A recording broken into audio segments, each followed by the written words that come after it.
More stories to read to the thing under the bed by Winslow Swan. Audiobook narrated and produced by Edward James Beesley.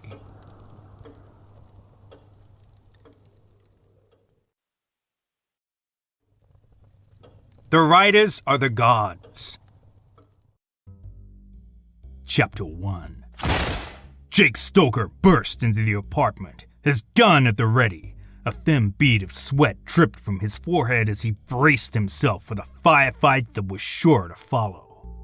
His hand was calm and steady. The gun felt good and solid, ready to take down whatever threat was before him. The room was bathed in darkness. Jake could only make out the shadows of the furniture. Nothing was moving. The lights from the streets filtered through the curtains of the window. A moment later, his eye had adjusted, and he could make out the form of a person lying on the sofa. Instantly, a light from the table next to the form was switched on, and Jake was momentarily blinded. Jake waited for the gunshot and the pain of the bullet that would enter his body, throwing him backwards into the hallway. I could have killed you, but I have something more interesting in mind. The voice was soft and silky.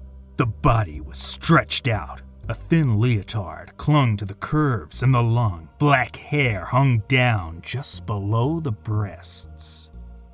Jake marveled at the beauty of the woman, his hand replacing the gun back into its holster. Her smile caught him in its web as he closed the door. I want you, Jake. Now, she said, her hands beginning to take off the leotard. Jake took out his gun and shot her through her right eye. Grinning, he left the room and went home. So why did you make Jake shoot the young woman? Dr. Theo Masters sat in the leather chair opposite his client. The papers that he had just finished reading lay in his lap. His cherub face looked as if it were deep in thought as he studied the young man that sat opposite him. That was what I was trying to tell you, Dr. Masters. What you were reading is not what I had written down. Well, it is what's written down now, Dr. Masters said, glancing at the papers again. Why don't you begin at the beginning? He told the young man. You know who I am. Of course, one of the greatest mystery and suspense writers of the 21st century, Mr. Conroy. At least that's what I've been led to believe. Frank Conroy let his shoulders slump. His face, though only 24 years old, had the look of a man of 50. The lines near his eyes were more pronounced, and the puffiness showed that he had not slept in a very long time. His clothes were rumpled, and although he had always been photographed clean-shaven, his chin had considerable hair, much of it graying. Doctor, I've written 27 novels, most of which have landed at #1 on the New York Times bestseller lists. All of them have to do with Jake Stoker, a hard-nosed detective, much like Mickey Spillane's Mike Hammer. There is even talk of doing a series of movies of which the producers have asked me to write the screenplays. Mr. Conroy, I don't see what I... Please, just let me finish. I came to you because... Frank's voice caught and he swallowed hard. Because I think I'm going crazy. The wall of the office was lined with accolades and diplomas from leading schools. Pictures of family adorned the desk. The lighting was soft and gentle and the furnishings were very comfortable. The leading psychologist in the city, well respected and most admired, sat and waited. Mr. Conroy, that is a very relative term, and one that I do not care to use. Frank took a deep breath. It all began about 3 weeks ago. Chapter 2. So Frank, how's the new manuscript coming along? Bart Sims cut into the large and juicy steak as he eyed his client. He was the best agent in the world and counted his many blessings when he had signed Frank Conroy 3 years ago. Now he was sitting across from the most acclaimed writer of mystery and detective fiction, eating at the best restaurant in the city, and driving the latest car that was available. I was thinking about doing something different, Frank said, picking at the rainbow trout that he had ordered but had not really wanted. Different? Well, what do you mean by different? Bart said, stopping his normal chewing. Different was a word that made him cringe inside. Different meant that the money train that he was riding on with this author might grind to a halt, which could possibly put him back into the one-bedroom apartment in the 76 Volvo. Different was a much-hated word to Bart. I mean, Frank started again, that I'm getting a little tired of coming up with crimes for Jake to solve. It's starting to get boring. Well, I don't think 20 million copies of Hellstorm could ever be boring. Besides, Paramount is waiting to see the first draft of the screenplay. Yeah, I know. I thought I might try a courtroom drama or, something like that. Bart swallowed hard. And what do you know about courtrooms? Bart asked. Nothing, but I could learn. I have an idea for a character who... Bart cut him off. Look, Frank, I'm your agent. I shop around for the best contracts. I make sure that the book tours are all laid out. I make the hotel reservations, and I make sure that the checks are all on time. Now, why do you want to go and grouse up a great relationship? Frank looked at Bart. He wondered why his agent, and perhaps his only friend, could not understand the importance of what he was saying. I'm drying up, Bart. I'm running out of gas, and Jake is, spit it out, Frank. Boring, okay? The characters become very boring, and I'm ready to move on to something else. Well, then, give him a sex change, Bart said as he cut another piece of the steak. Right, and that will make it all better? No, Bart, I'm very serious about this. Fine, then do me one favor.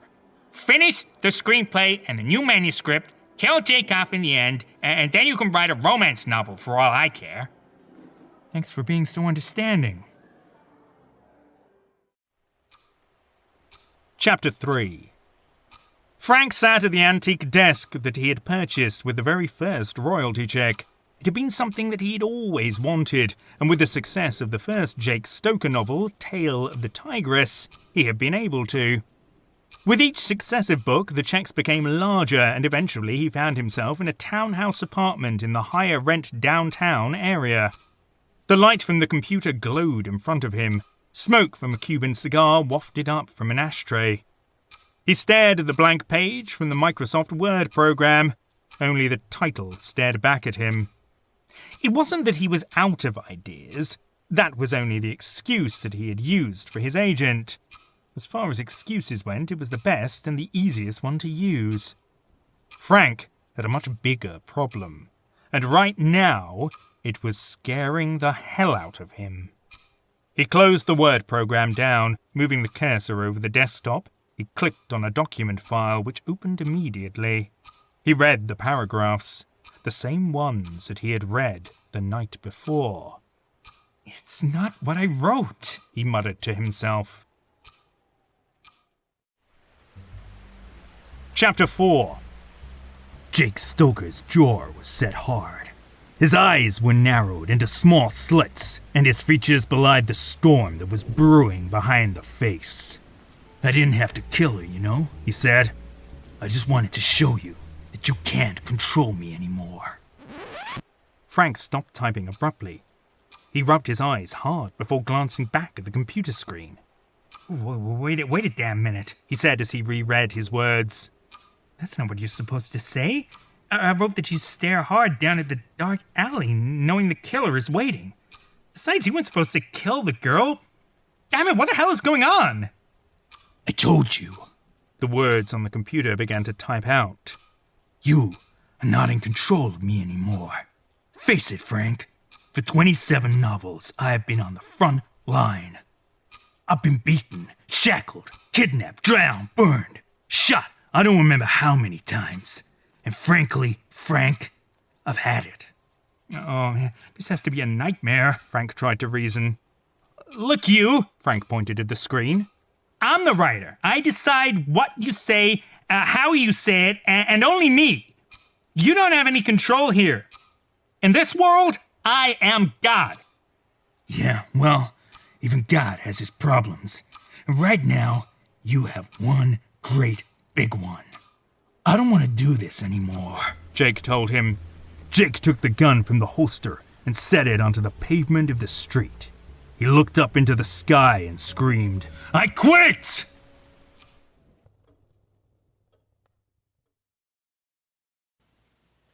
To hear the end of this story, be sure you purchase your copy of More Stories to Read to the Thing Under the Bed, written by Winslow Swan, read and produced by Edward James Beesley, and available October the 11th at audible.com, audiobooks.com, walmart.com, and other fine e-book and audiobook retailers.